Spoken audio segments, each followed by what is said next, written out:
Salam Rahayu. Kali ini saya akan membahas tentang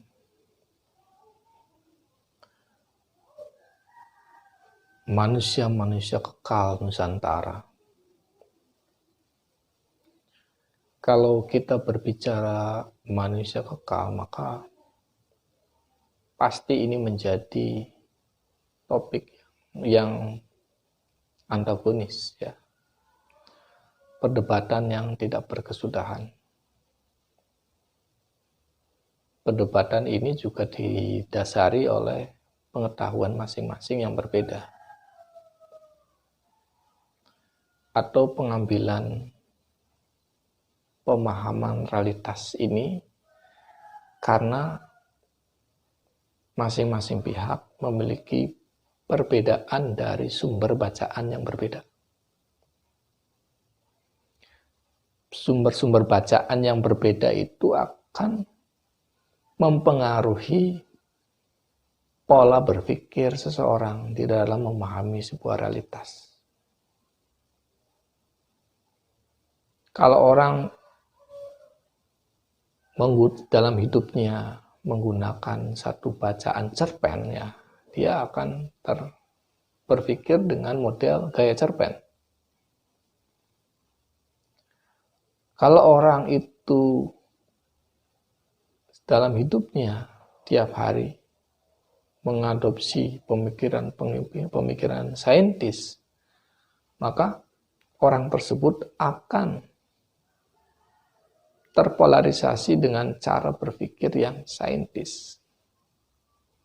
Jadi perbedaan itu disebabkan karena kita atau manusia menggunakan sumber bacaannya itu berbeda. Sumber bacaan di dalam memahami sebuah realitas. Contoh yang lebih ekstrim saya gambarkan tentang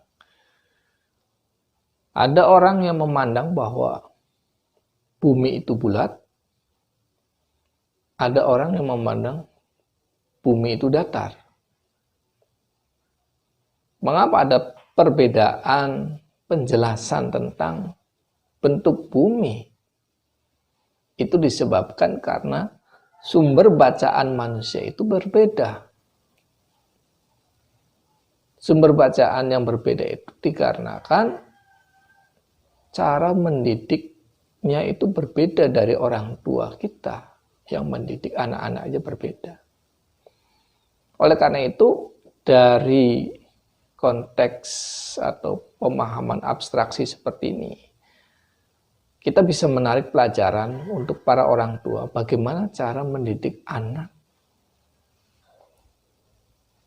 dengan baik. Mau dibentuk seperti apa anak kita, tergantung orang tua mau membuat pola pendidikannya. Pendidikan yang dimasukkan adalah cerpen, maka dia adalah seorang cerpenis. Dia ahli dalam cerpen. Membuat cerpen pun mungkin mahir di situ. Tapi kalau pendidikannya bersifat saintis, ya dia akan ahli di bidang saintis. Kalau anak kita dididik menjadi seorang yang ahli sajak atau puisi, maka anak kita akan ahli di bidang sajak dan puisi.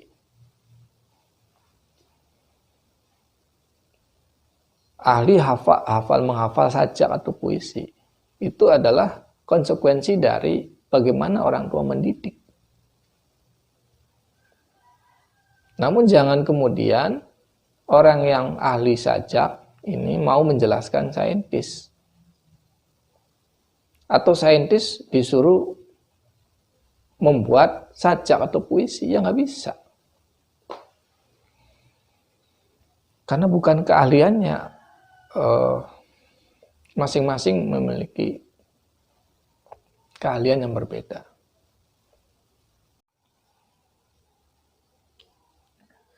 Kembali pada topik di sini adalah membicarakan tentang manusia-manusia kekal Nusantara.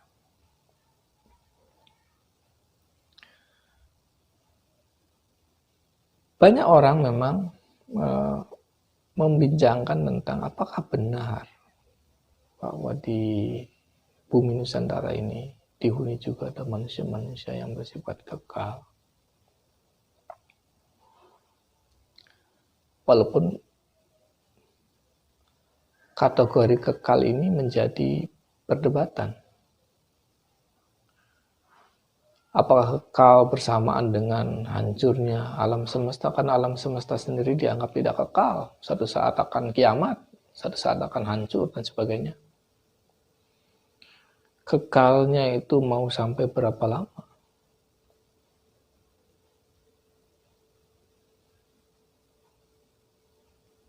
Kekalnya ini mau sampai berapa tahun? Ini menjadi pertanyaan.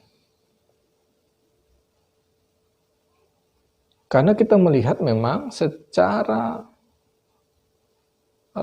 alamiah manusia itu memiliki keterbatasan usia. Ya paling di angka 65-an di masa manusia Indonesia itu sudah banyak yang meninggal. Tidak akan. Kenapa sekarang berbicara tentang manusia kekal? Saya berbicara di sini itu sebenarnya bukan berbicara tentang kewajaran atau kealamiahan biasa.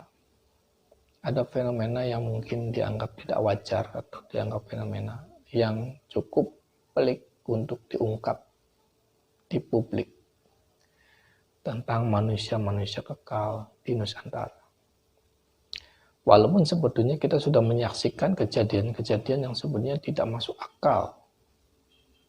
Dan itu muncul ke publik dalam kondisi yang masif. Contoh kasus itu kasus di Panglima Burung Kalimantan. Muncul menjadi kekuatan yang luar biasa. Apakah dari mana Panglima Burung ini? Bagaimana dia hidup? Bagaimana dia muncul? Dan berapa usianya? Tidak ada yang tahu.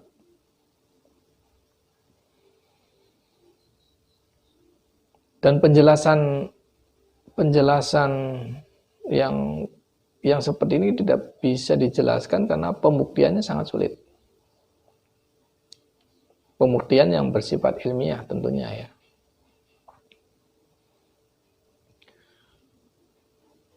Bahwa ada satu fenomena yang masif yang kemudian ada kelompok orang yang menyaksikan dengan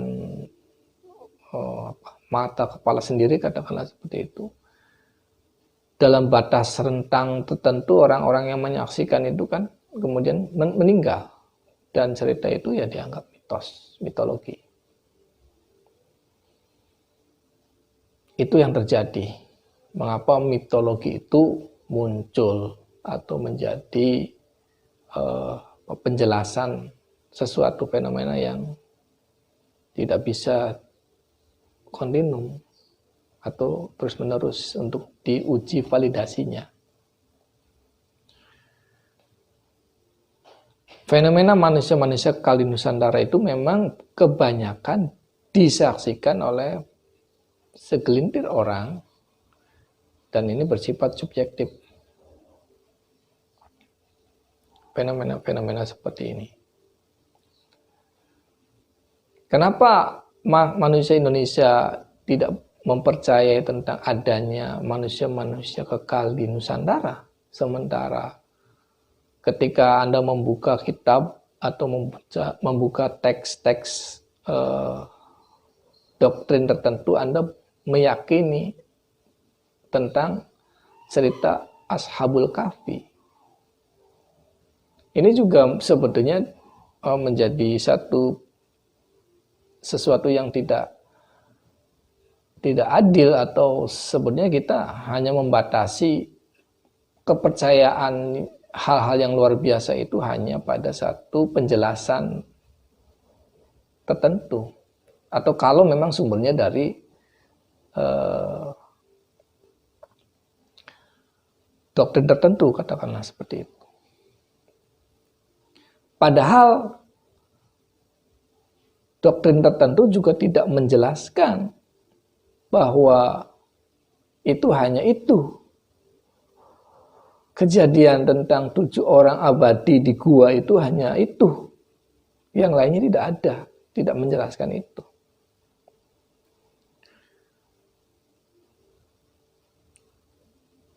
Dan tradisi-tradisi tentang keanehan dan keabadian itu justru penjelasan faktualnya itu ada di Nusantara, lebih banyak di Nusantara. Contoh adalah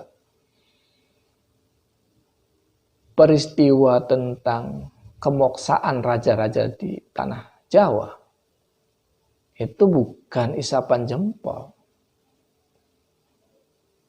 Dan bukan hanya kalangan raja yang bisa melakukan itu. Di beberapa orang-orang tertentu, para resi dan beberapa orang-orang tertentu yang menjalankan laku itu, ketika meninggal jasadnya itu langsung hilang. Ketika dibungkus, ketika mau dikubur sudah tidak ada jasadnya. Itu sudah. Dan itu terjadi. Fenomena-fenomena semacam itu.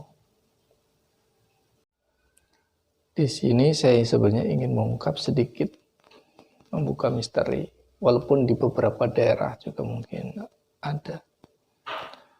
Dan di tanah Cirebon ini masih banyak misteri yang belum boleh diungkap secara keseluruhan. Namun saya ingin membatasi diri pada satu daerah wilayah tertentu yang memang ini juga tertulis di dalam sejarah di Cirebon, baik itu sejarah kewalian atau sejarah yang memang resmi dikeluarkan di Keraton Cirebon. Nama daerahnya adalah Palimanan. Palimanan ini adalah satu daerah wilayah yang membatasi antara Kesultanan Cirebon dengan Raja Galuh, wilayah Pajajaran. Ini adalah daerah pembatas yang memang menjadi fenomenal, karena di daerah Palimanan ini ada satu tokoh yang sangat terkenal dan sangat sakti mandraguna, yaitu yang bernama Ki Ageng Depak. Ki Ageng Depak itu diceritakan dengan kondisi fisik yang manusia tetapi setengah seperti raksasa, karena besar ya, tinggi, memiliki kekuatan yang luar biasa dan memiliki pusaka yang luar biasa. Tokoh yang satu ini dikenal sebagai salah satu panglima dari kerajaan Pajajaran. Tokoh ini adalah tokoh yang setia terhadap Eyang Siliwangi. Salah satu tokoh yang sangat setia dengan Eyang Siliwangi. Namun tokoh ini menjadi sangat antagonis dan fenomenal karena sumpahnya. Sumpah dari tokoh ini adalah dia tidak akan pernah masuk agama baru atau muslim menjadi muslim sampai hari kiamat. Itu sumpahnya.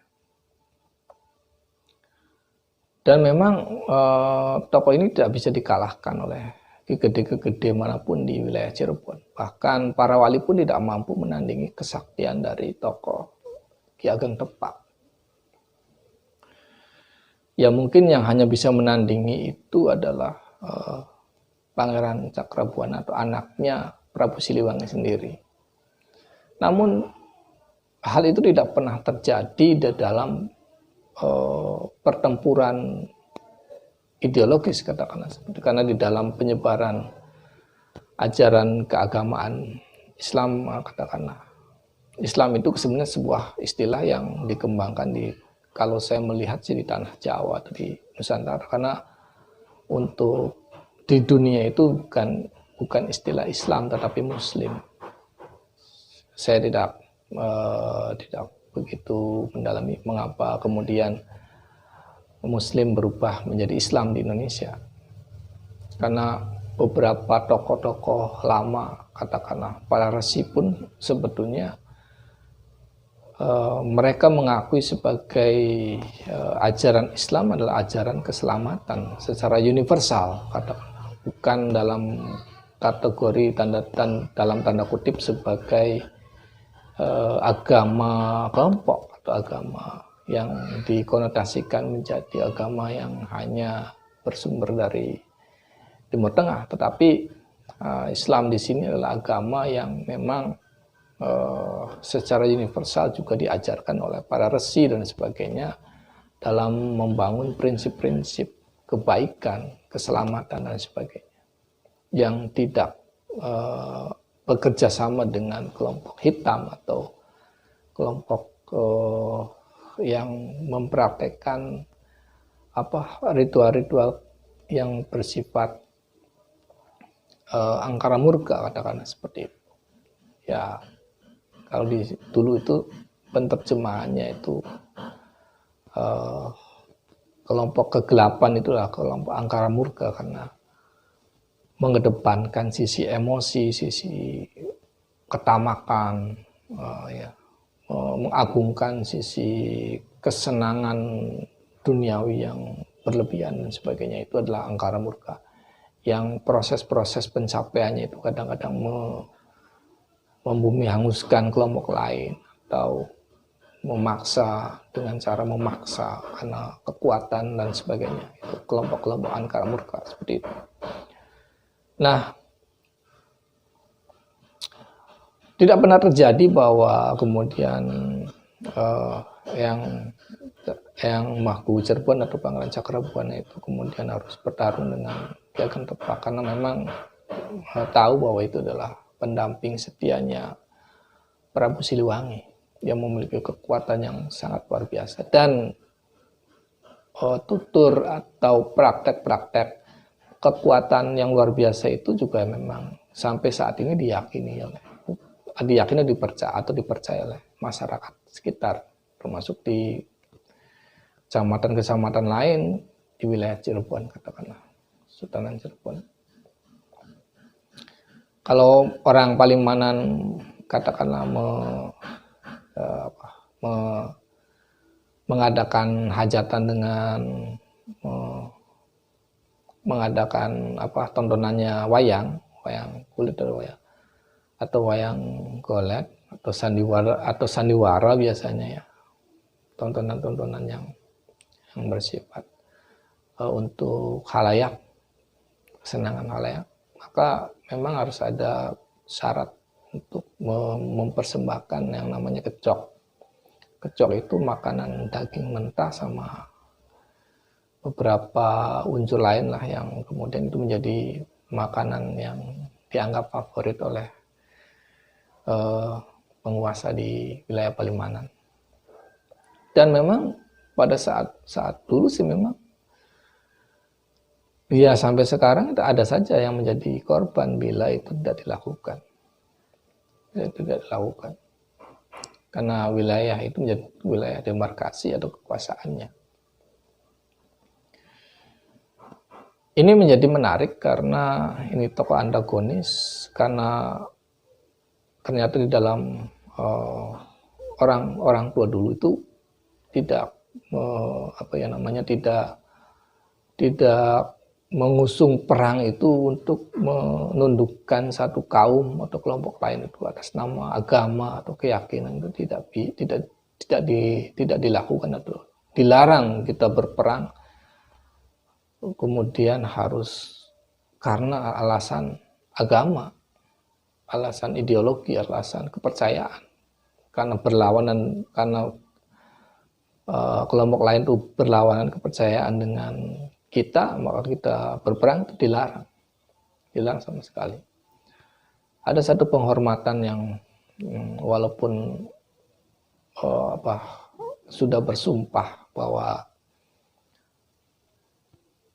dia tidak akan menjadi muslim sampai hari kiamat, tetapi persahabatan antara Ki Ageng Tepak dengan Gusti Sinuwun ya, dalam hal ini Sunan Gunung Jati Cirebon, itu juga terjalin sangat erat dan juga pada tingkatan tertentu Ki Ageng Tepak itu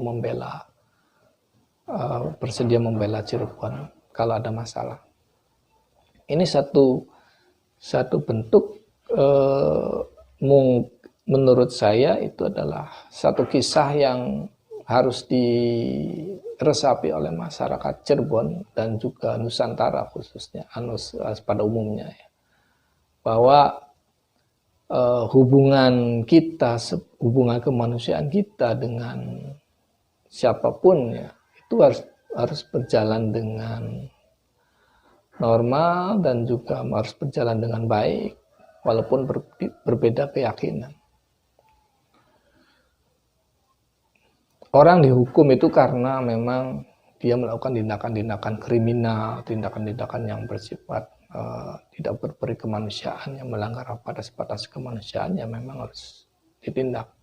Nah, perang itu mungkin karena persoalan-persoalan itu. Kita berperang karena memang harta kita dirampok, ya kita berperang. Kita berperang karena misalnya keluarga kita dilecehkan, ya kita berperang. Tapi kita tidak bisa berperang kalau karena urusan keyakinan, agama, itu tidak bisa dijadikan alasan bahwa kita tuh harus berperang. Di dalam tradisi Nusantara memang seperti itu. Nah, yang menjadi unik ini, satu tokoh yang fenomenal seperti Ki Ageng Tepak ini menjadi orang yang sakti mandraguna luar biasa. Kalau diteropong oleh beberapa rekan yang memiliki kemampuan spiritualis, bisa melakukan teleportasi ya, dengan cara keluarnya sukma untuk masuk menembus ke wilayah Gua Dalam Palimanan yang memang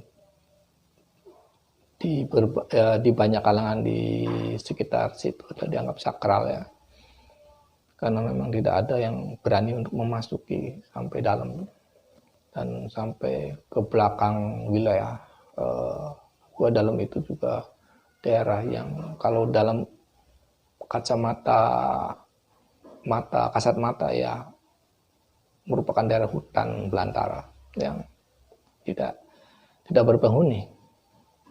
Namun dalam kacamata metafisis itu adalah kedaton dalam Palimanan.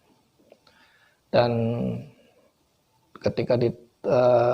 ketika masuk itu ya di sana ada kedaton, ada seorang raja yang bersila dan bersemedi. Nah, ketika datang ya tidak disambut atau tidak, karena dalam seorang raja tersebut masih dalam permenungan yang dalam ya. Dan hampir seperti ketika dipandang lebih jauh itu awalnya seperti daging seperti ini, lama-lama itu bentuknya seperti batu. Jadi wajar kalau kemudian ini adalah tokoh yang mungkin dijaga di wilayah tersebut, dan Ki Ageng Tepak adalah salah satu penjaganya di situ, yang dianggap tokoh mandraguna dan juga tidak ada yang bisa mengalahkan. Para wali pun tidak bisa mengalahkan kesaktiannya dan kekuatannya. Ini menjadi fenomena yang menarik, yang mungkin juga tidak diceritakan di dalam teks-teks yang lain yang menceritakan malah hal-hal yang di luar itu. Nah, ketika mencoba untuk berkomunikasi dengan seorang manusia, seorang raja, seorang manusia yang dalam tapa beratanya itu, sejak kapan tinggal dalam permenungan seperti ini. Dalam dialog telepati itu mengatakan sudah sejak zaman Nabi Nuh. Jadi entah apa menjadi, atau tujuan apa, atau tugas apa menjadi misteri. Apakah ini adalah bentuk penantian seorang tokoh spiritual di salah satu tokoh spiritual di tanah Jawa ini untuk akan bangkit ketika bencana dunia menjadi menggelegar di mana-mana. Tokoh-tokoh seperti ini akan bangkit. Dan ini adalah tokoh manusia, bukan tokoh raksasa, bukan tokoh siluman. Jadi ada manusia-manusia yang masih hidup tetapi dia dalam permenungan. Itu yang menarik. Dalam dunia spiritual itu menarik. Apakah Anda mempercayai atau tidak? Ya terserah. Anda juga mempercayai tentang cerita Ashabul Kahfi, di mana ada 7 orang yang abadi, yang tidak mati sampai hari ini. Itu juga Anda yakini kan, Anda percayai. Tapi Anda tidak pernah meneropong secara metafisis keberadaan mereka. Sebetulnya cerita Ashabul Kahfi itu kan sebenarnya menginformasikan bahwa ada manusia-manusia di dunia ini yang memiliki kekuatan atau memiliki kelebihan tentang keabadian, dan itu sebetulnya diinformasikan di beberapa doktrin yang ada yang sampai pada kita. Itu untuk menginformasikan bahwa ada loh sebetulnya orang-orang seperti itu, bukan hanya 7, ada banyak. 7 itu yang terekam ketika seseorang di dalam ceritanya itu memasuki gua yang isinya 7 orang. Tapi kalau di Nusantara itu tersebar dan banyak. Ada beberapa orang yang menjadi tokoh-tokoh manusia-manusia kekal. Belum kalau diceritakan manusia-manusia yang di bawah laut, dan itu ada sesepuh-sesepuh kita. Sesepuh-sesepuh kita itu memang unik, sangat unik. Bisa masuk dalam dimensi peradaban kita, tapi bisa juga masuk ke dimensi yang lain. Itu unik, dan itu apakah Anda percaya tidak percaya terserah. Orang percaya dalam persoalan seperti ini, orang percaya kalau mengalami, kalau tidak mengalami, Anda punya hak untuk tidak percaya. Dan tidak ada yang salah, tidak ada yang benar dalam hal percaya atau tidak percaya. Namun, saya hanya ingin mengungkapkan bahwa keberadaan manusia-manusia kekal di Nusantara itu adalah membuktikan bahwa ajaran-ajaran di bumi Nusantara ini akan tetap dijaga. Ajaran-ajaran luhur itu akan tetap dijaga dan tidak akan pernah hilang. Dan itu menjadi spirit pejalan spiritual di Nusantara. Dan itu menjadi catatan bahwa kita punya semangat juang untuk menyempurnakan, memproses diri kita menjadi inti energi yang lebih baik dan lebih baik lagi sampai di masa yang akan datang dan sampai kapanpun. Terima kasih. Rahayu, rahayu, rahayu.